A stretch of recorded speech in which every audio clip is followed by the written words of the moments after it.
Original. Welcome to Android on Air, the original Android Hangout show on Google Plus. I'm Derek Ross, and I'm joined this week by the usual suspects, Jonathan Franklin and Steve Albright. John, thanks for returning to the show. Good to have you here. Good being back. Steve, it's good to see you. Glad you could make it 2 weeks in a row.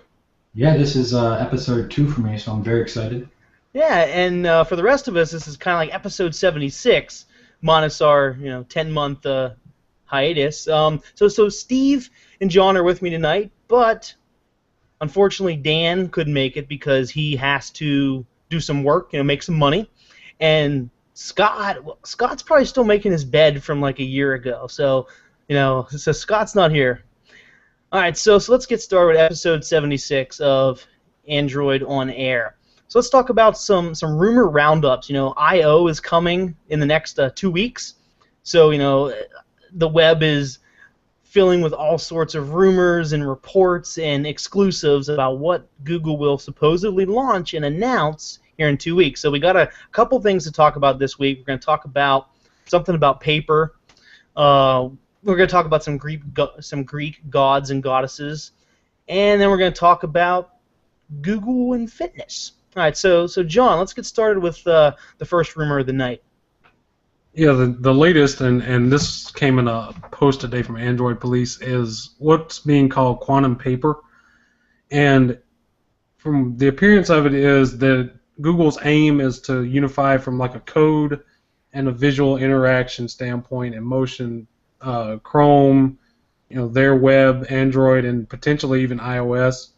iOS is a question mark of whether they're wanting to create an open system for third-party developers, but probably at least for their own applications.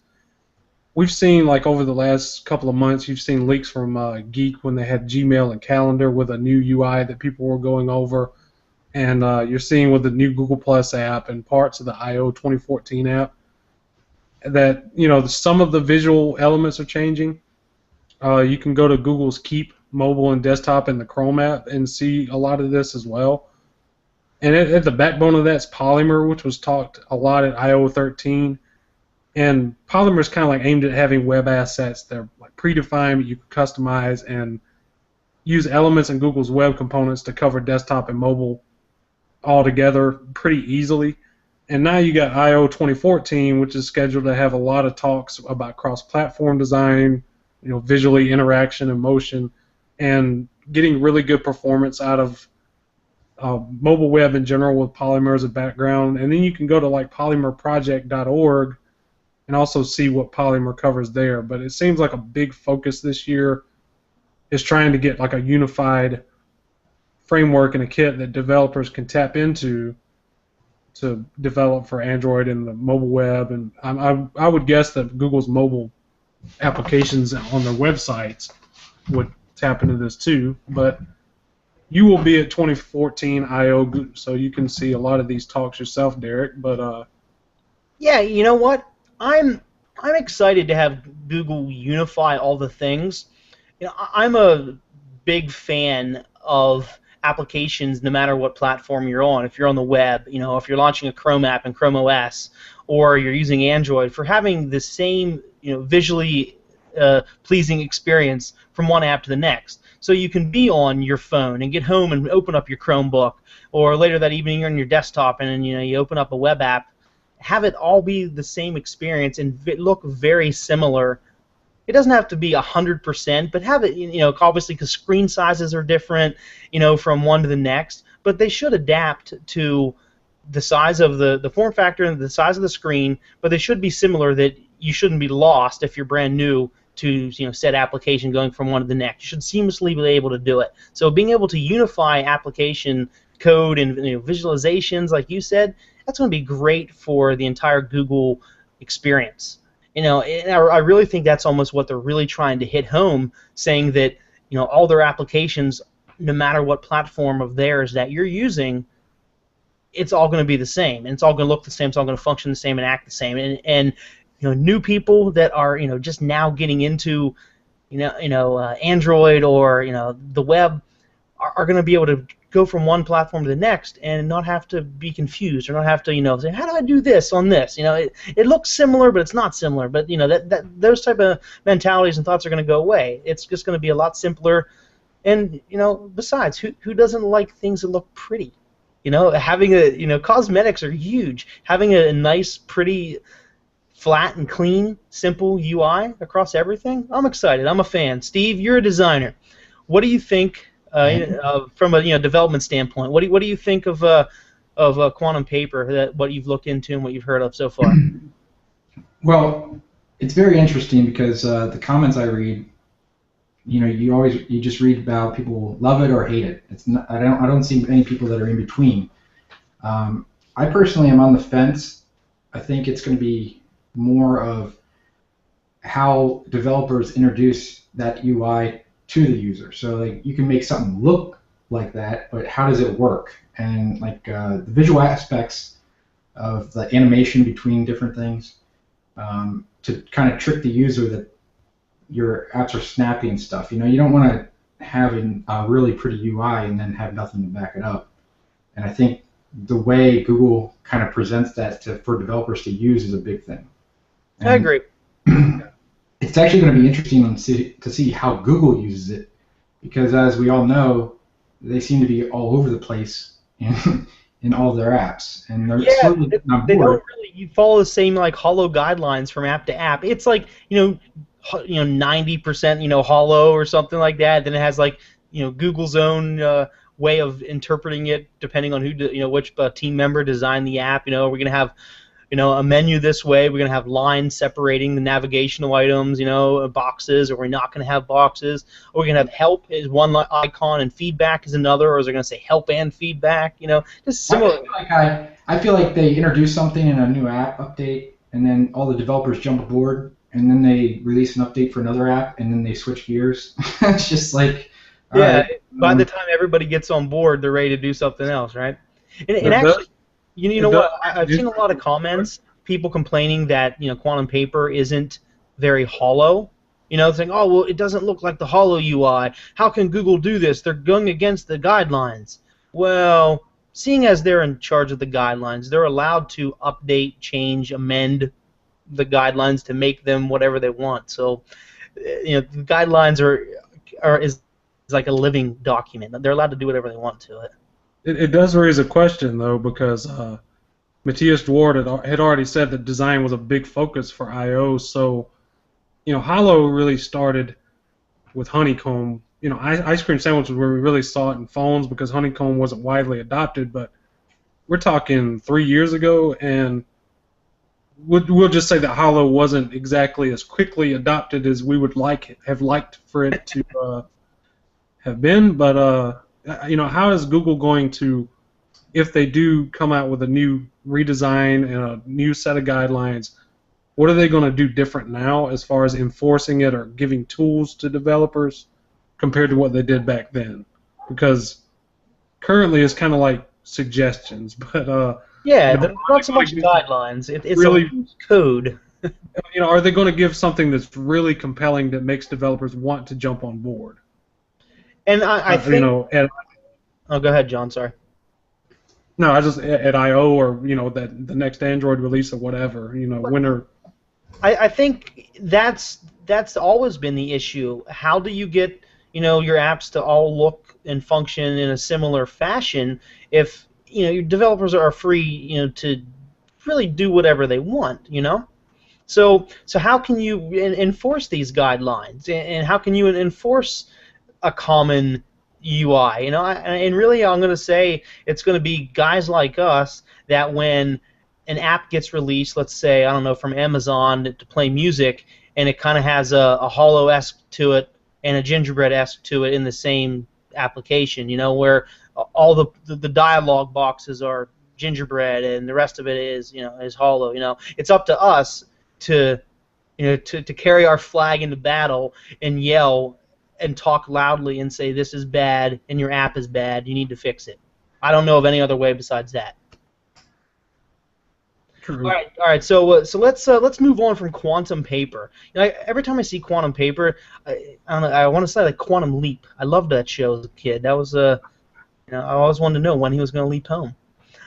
All right, so let's talk about some Greek gods, a little bit of Greek mythology here. And we're going to talk about the Greek goddess of marriage. We're going to talk about the goddess of wisdom and the god of war. We're going to talk about specifically Hera, Athena, and Ares. So, what does this have to do with Google and Android besides Greek fables? Well, Hera has been a rumor that's been around for a while, and one thing that we need to remember about Hera is that it's not really so much of a UI element. It's not UI changes. A lot of people, whenever they saw this new Google UIs, which now we know is Quantum Paper, they're like, oh wow, there's a Project Hera UI, and it's like, no, not really. It's not really about the UI. So what is it? So Project Hera is about, once again, unifying all the things. It's kind of unifying Chrome, Android, and search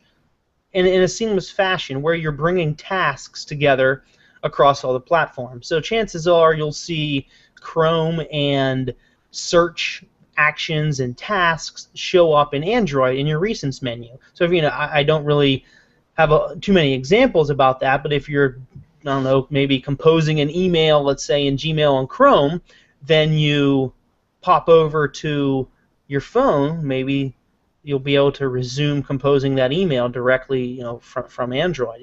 Things like that.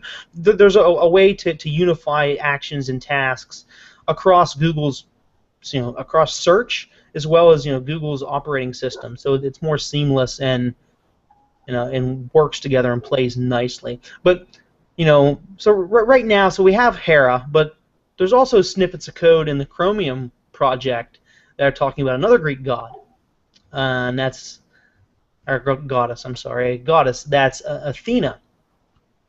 So there's numerous references that popped up in Chromium's issue tracker, bug tracker. Sometimes we get to dig into that and see what's kind of coming down the pipeline. And we saw some mismatches that had to deal with these Greek gods. And from what we can tell is that Athena is a new user interface, one that we haven't seen in a while. For 2 years, Ash has been the window manager in Chrome. So right now, it kind of sounds like Athena is going to be kind of focused on touch, maybe, for a more touch-centric user interface, maybe with virtual keyboards and stuff. Maybe that'll point towards maybe a more touch-centric, touch-oriented Chrome. We're not really sure, and possible something more card-based. There's talks of a card-based home screen where maybe something like more Google Now integration, more Google Now-esque. Athena will have a card-based interface for some activities. And then there's mentions of extensions for Athena, once again to bring more applications into Athena. And then there's also mentions of something called Ares. It talks about Ares will be the home screen / launcher in Athena, as well as the launcher for Ash. So maybe Ash isn't totally going away. Don't really know yet, but either way, there's definitely a Project Athena and something mentioning Ares, and it looks like that's some type of home screen launcher that maybe handles these Google Now cards or something like that. We really don't know, but we know that something is coming, something's being worked on. So, do you think, John, that this could lead to maybe a Chrome OS tablet or a more touch-centric Chrome OS, or do you think this is more along the lines of to bring some more Project Hera elements into to more unification, more like I said, to more seamless integration between the Google platforms? I think a Chrome OS tablet is becoming more viable, especially after we've seen touch editions of Chromebooks already. I think they're going to have to work towards that eventually, because you've got platforms right now, and even Windows 8 does a really good job with touch actually in the browser, and to stay competitive with something like IE10, which is still IE, but actually IE10 is really good with touch, and it scales really well. But If you want to provide your OEMs with the most options, and I would love to have a Chrome OS tablet actually, more so than a big Android tablet personally. But a Chrome OS convertible would be right up my alley. The only thing that I don't know if I want a convertible. I think you hit it, like the Yoga convertible from Lenovo, because I use my Chromebook when I want to do a lot of typing. When I want to type up, for example, the show notes for the show that we're doing right now. I don't want to type all this on a touchscreen. I'm sorry, I don't. There's some things that you need to sit down and have a comfortable experience where you can get all your thoughts out, and I can't do that on a touchscreen. To me, touchscreen, typing is a lot shorter. I've typed some large comments and paragraphs in my day on a touchscreen, but I wouldn't want to do it every day. So I don't really know. I think a convertible would really hit home, or maybe we'll see some crazy dock or something like that, where you can take your Chrome OS tablet with you, and then you come home and it's a Bluetooth tablet or something, or a Bluetooth keyboard. Who knows? Steve, what are your thoughts on the Greek gods coming about?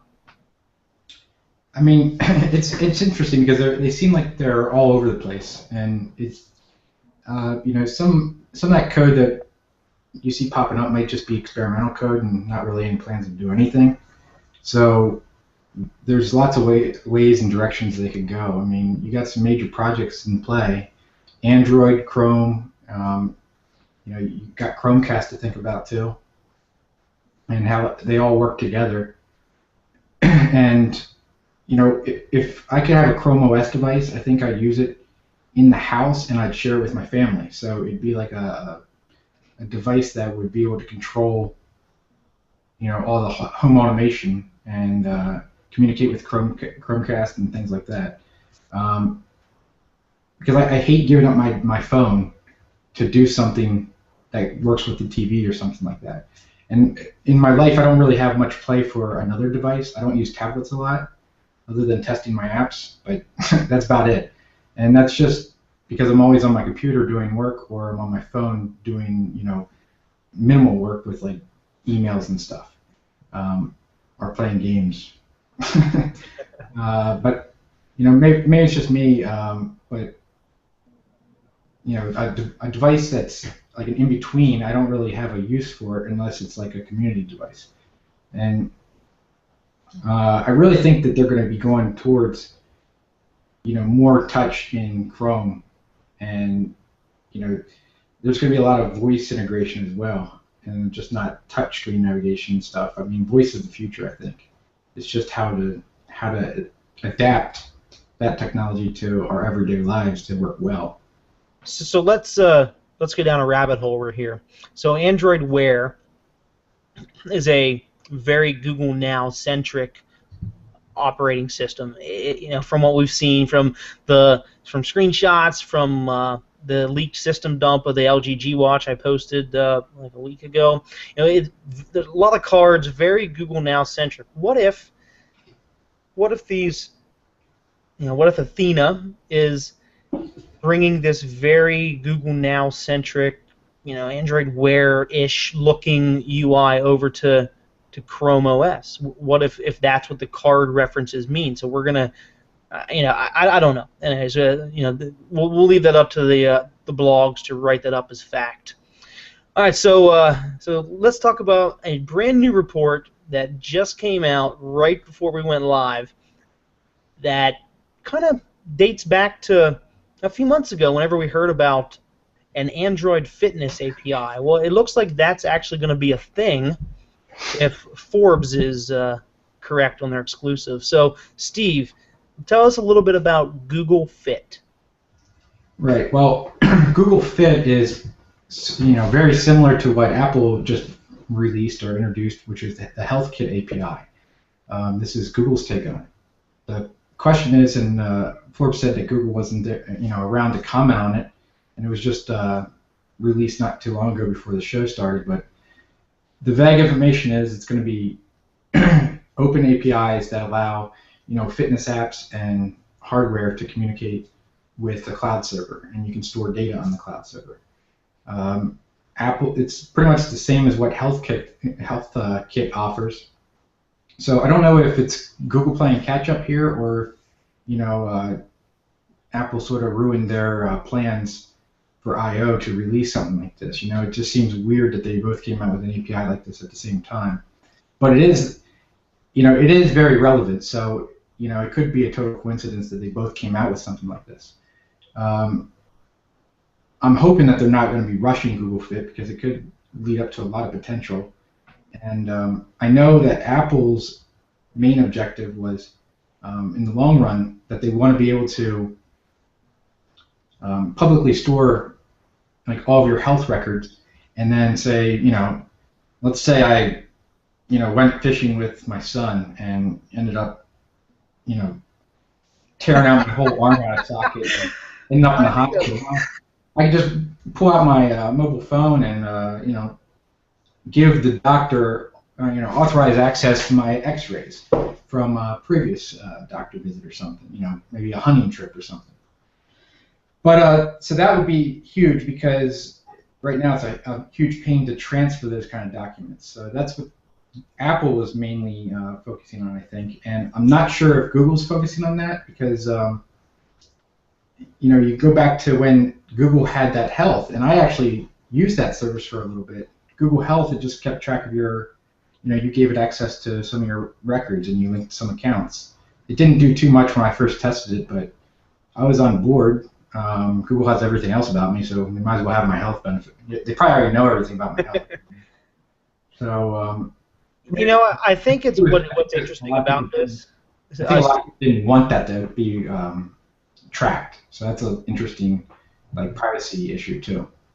Well, Steve, what I think is interesting about this is, if I remember the initial leak that talked about an Android Fitness API a few months back, was that, so as you mentioned, all of your health data, your fitness data will be stored on and attached to your Google account. So that means potentially other applications would be able to access, read and write to your fitness data, your health data. So that would allow more and better applications to come out there. Because right now, let's say you're rocking a Fitbit. I don't have mine on right now, but let's say you're rocking a Fitbit and you're tracking your steps and everything. But then you see, wow, let's pick on Nike, even though they don't do it anymore. Let's say, wow, Nike's Fuel Band app is pretty damn awesome. It does a lot of cool stuff, but it doesn't do as much stuff as Fitbit does. So those two applications don't share data. They don't talk to one another. Now, Fitbit does have an API to allow different applications into that data, but what if that application access went even lower? You could, really push out better applications, and you would really push developers to write better apps, because everybody's going to have access to the same data. So I think that we would get a lot better fitness apps out there because of that. That's just my take on it. Do you personally use fitness stats and stuff? You know what? I used my Fitbit for a couple months, and then I took it off like 3 weeks ago.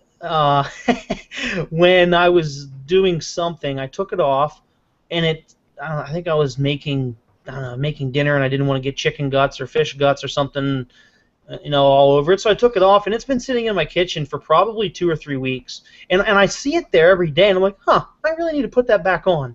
And I just haven't. I don't know why. I was really into it there for a while. I was tracking my steps. I was making sure I hit my goal. Maybe I just need, maybe it's because I somehow knew that Google was going to come out with their own rendition of it, and I was holding off all my fitness data for them. Well, I wanted to test out some kind of tracker like that, like Fitbit, but I haven't jumped aboard. It'd probably just tell me that I need to move or I'm going to die really soon, because I only walk 20 feet a day, maybe. I don't know. But I have no reservations on it.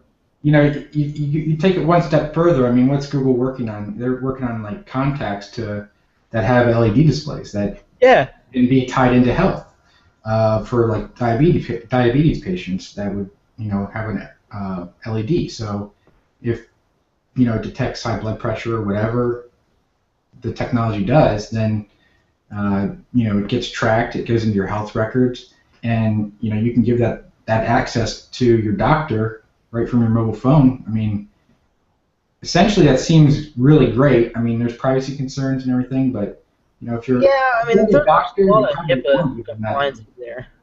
and I wouldn't have a problem with that. So, I mean, I think it's very convenient. Um, Yeah, definitely. So we'll see what happens if it actually becomes a thing here in 2 weeks. So let's hit up some questions. We have a handful here. So let's field a question from Lori here. Lori wants to know, why did I install and then delete Amazon today? Well, I just did. Read the comments. I have no. Okay, an honest answer. I'm not embedded in the Amazon ecosystem. I have Amazon Prime. I use it for shipping. I don't use it for video because I don't have Amazon Instant Video on Android, unfortunately.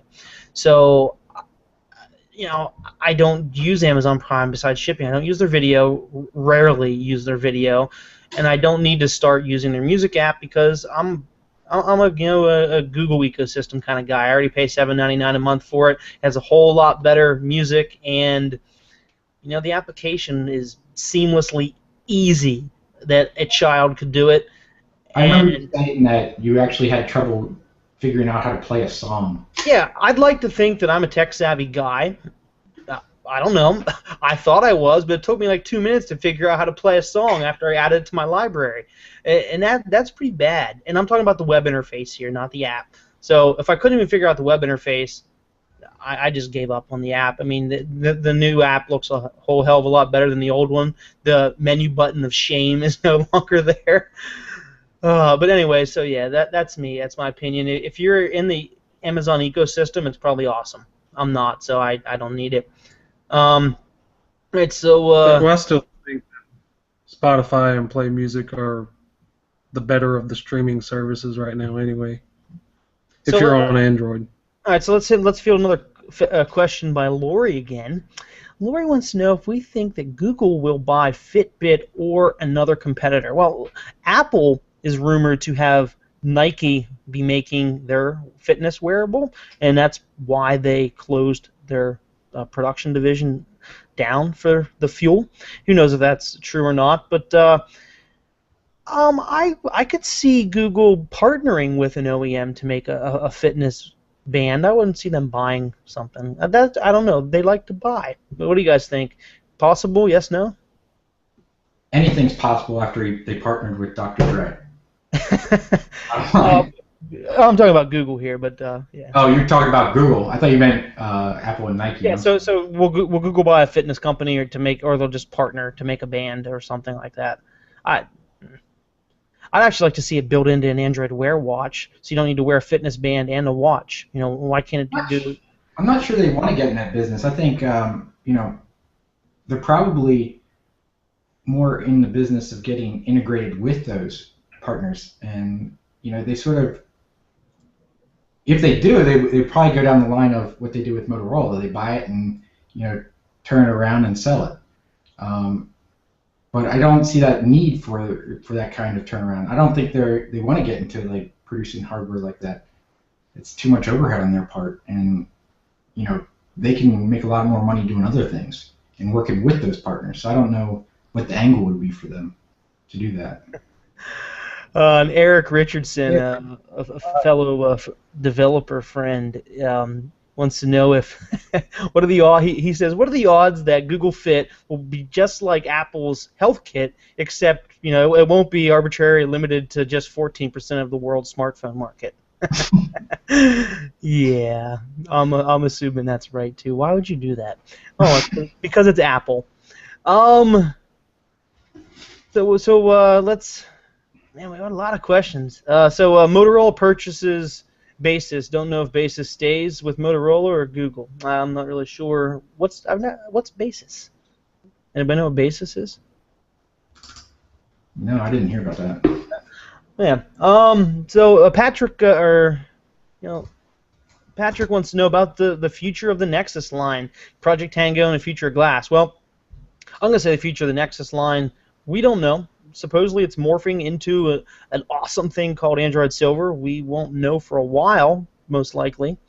Project Tango, we should learn a whole hell of a lot about that at I/O. So, which another question, Alex wants to know if we're excited for it. Yes, we are. We're going to find out a lot of stuff about I/O in the near future. I'm so excited to leave my house. It's going to be amazing. I know Steve's going to leave his house. So yeah, we have a whole bunch of other questions. We will try to answer some of them in the comments. Try to keep this show short here, short and sweet. So, what will we see at I/O? We're going to hear about Android Silver, Project Tango, design changes, Google Fit, Greek gods, something about Quantum Leap. Yeah, probably. Who knows? It's all rumors right now, but they're big rumors, so we talked about them this week. We will definitely know more 2 weeks from now when Google tells us these things at the upcoming I/O conference. And chances are next week we'll be back with even more I/O rumors because that's what you do, the few weeks leading up to Google I/O. So I even see some stuff. No, go ahead, John. I said we might even see some TV stuff at I/O. Yeah, and I'm really hoping. Been on the back burner for a while. I'm really hoping we see Android TV surface, that we see that rumor come to fruition. So John, if I'm looking for you on the internet, where can I find you? Google Plus would be my main place you can find me because most of my other social interactions are private. So Google Plus, google.com/plus Jonathan Franklin. You can find me there. Tag me. And Steve Albright, when you're not developing all the things, did you get that app pushed back on the Play Store, by the way? Yeah, you can find me on the Play Store now again. Perhaps up at we had to rename it to Fandroid. I still don't really know the whole thing, but it's really kind of shady how we were communicating back. You know what? Let's talk about that next week. Let's go through that whole entire ordeal next week. That's a topic if we don't have any good news to talk about. I think that's a really good idea. And once again, I am Derek Ross. You can find me on, well, chances are where you're watching me right now on Google Plus, as well as a few other places around the web. Google.com/plus Derek Ross. Thank you for watching, and let us know in the comments, either on YouTube or Google Plus, where you're watching this, what you want us to cover next week. If we have any questions, if we didn't perform well this evening, we had a 10-month hiatus, so we're still catching up on things and trying to figure out, if we can still do this or if we lost a little bit of that charm and pizzazz that we used to have. All right, so my basis for next week, if it's anything to discuss, it's for fitness. Cool. All righty. We'll talk to you later, John and Steve. Have a good night. See you later. All right.